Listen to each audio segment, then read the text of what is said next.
Kita tahu semua orang pasti pernah punya statement kalau misalnya jadi guru itu nggak penting. Karena di zaman sekarang teknologi makin canggih. Di zaman sekarang AI itu makin tumbuh pesat. Dan di zaman sekarang mau apapun itu semuanya ada di Google. Tapi itu semua menurut keyakinan gua itu salah semua. Karena apa? Karena ada 3 alasan kenapa bisa dibilang guru itu penting banget dan gak pantas kalau misalnya dijawab sama jawaban AI atau gak sama jawaban teknologi segala macam ya. Karena ini berbeda jauh guys, bukan secara akademik ya, tapi secara human gitu, secara manusia. Dan tentunya di sini gue ngasih tahu alasan berdasarkan apa yang gue analisa, mau itu di internet dan juga di teman-teman gue yang sebagai guru gitu. Hello guys, welcome in Bang Ardi Jonong. Jadi kali ini aku mau sharing kalian, dan kalau misalnya teman-teman ada masukan atau ada pendapat lain, coba tulis saja di kolom komentar, kita sama-sama berpendapat ya. Dan di sini gue mau sharing berdasarkan apa yang gue tahu. Ada 3 alasan kenapa guru itu penting banget dan pantas untuk digaji dengan layak cuy, atau bisa dibilang dengan gaji yang tinggi. Yang pertama tentunya guru itu dia ngebentuk cara berpikir seseorang atau murid, bukan hanya sekedar materi. Oke, Google itu bisa ngejawab soal apa yang kita kasih. YouTube itu bisa ngejelasin pelajaran apa yang kita mau. Mau itu tentang kalkulus, mau itu tentang pendidikan, mau itu tentang luar angkasa, IPAS, materi apapun itu. Nah, tapi cara pikir seseorang atau cara pikir seorang murid jadi berani ngomong, berani salah, kritis, atau malah minder, itu harus ada seorang guru yang ngebentuknya. Bukan cuman sekedar belajar dari internet aja atau belajar dari Google. Efeknya ini panjang guys ya. Dampaknya ini long term banget, karena untuk seseorang atau seorang murid itu biar bisa berpikir kritis, biar bisa diskusi, ngomong, dia harus berani salah segala macamnya, itu akan berdampak jauh banget kalau misalnya teman-teman perhatiin. Dan ini kalau misalnya menurut gua sendiri, ini akan berdampak banget ke masa-masa remaja dia gitu, bahkan sampai pernikahan juga. Kalau misalnya dia itu nggak berani ngomong, nggak berani buat melangkah lebih lanjut, atau masih takut-takutan dalam mengambil langkah, mengambil keputusan, ya udah, itu bakal sampai dewasa impactnya bakal berlanjut. Dan kenapa gue bilang hal ini tuh bisa dibilang penting banget guru buat, ya bahasanya buat dapat status yang penting di Indonesia ini. Oke, kita lihat di sini banyak ya. Kalau misalnya mungkin ada yang nggak setuju kalau misalnya guru itu kan, ya kenapa? Contoh guys, contoh ya. Semisal nih, orang pengen belajar buat akuntansi, ya udah dia lebih baik ikut pelatihan atau bisa dibilang ikut kayak e-course yang khusus, ya udah gitu. Dan kenapa seseorang itu perlu sekolah? Karena sekolah itu seharusnya itu bisa dibilang untuk benar-benar menumbuhkan daya pikir seseorang dan mengembangkannya.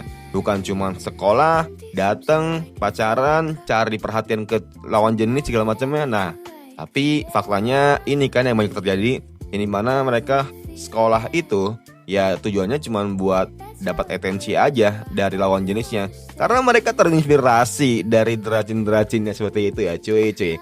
Ya inilah pendidikan Indonesia di zaman sekarang, dan tentunya gue yakin bisa kok seorang guru bisa mengubah statement dan pandangan seperti itu. Walaupun itu nggak semua murid, tapi ada beberapa yang menjadi PR tentunya buat seorang murid juga, dan juga yang paling penting buat seorang guru. Yang kedua tentunya, salah guru itu efeknya lama banget atau long term. Ketika seorang murid itu salah, oke, kita bisa maafin atau itu hal wajar bagi seorang guru atau bagi sekolah itu sendiri. Tapi kalau misalnya guru ngelakuin suatu hal yang salah aja, nah itu bisa berdampak panjang banget. Hal kecil kayak misalnya sekarang yang lagi viral nih, yang tentang Timothy kan contohnya sebagai guru ya. Dia mengajar kelas kripto yang dimana ada beberapa anak muridnya yang gagal gitu untuk mendapatkan keuntungan. Ya udah, ketika ada seorang murid yang gagal, itu udah jadi normal sama masyarakat luas atau sama masyarakat sekitarnya yang bermain kripto. Tapi kalau misalnya gurunya itu blunder atau gurunya itu kayak ngelakuin kesalahan sedikit aja, wah langsung tuh dibahas habis-habisan. Dan bahkan orang-orang jarang lupain ya. Kayak misalnya contoh nih, kayak kasusnya Timothy yang nge-gym, yang kopi 80.000 segala macamnya. Nah kan itu kan terngiang-ngiang ya kita sebagai muridnya ya, atau nggak sebagai masyarakat awam ya. Tapi masyarakat awamnya kita tahu nggak salahnya apa, atau apa kekurangannya segala macam ya? Nggak ada kan? Bahkan kita sering, kalau misalnya kita tahu ya udah kita lupain gitu. Tapi kalau misalnya guru, wah itu lama banget cuy. Efeknya itu bisa panjang ya cuy. Dan bahkan bisa nempel bertahun-tahun ya bre. Ya bisa dibilang kalau misalnya kena mental sih tergantung dengan individualnya masing-masing ya. Yang ketiga tentunya guru sering jadi orang dewasa yang aman banget buat seorang murid.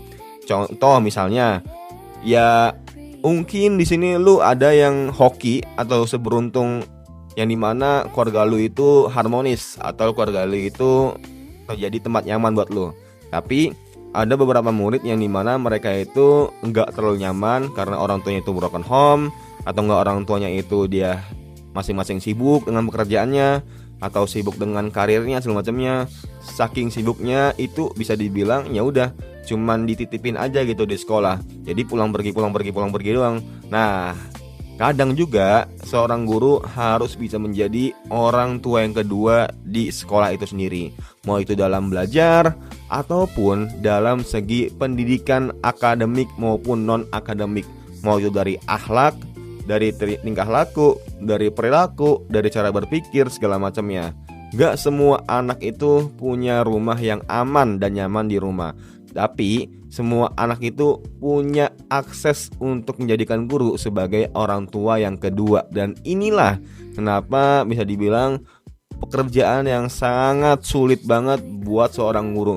Karena dia juga harus punya mentalitas yang kuat, punya feeling time yang banyak juga, yang luas juga.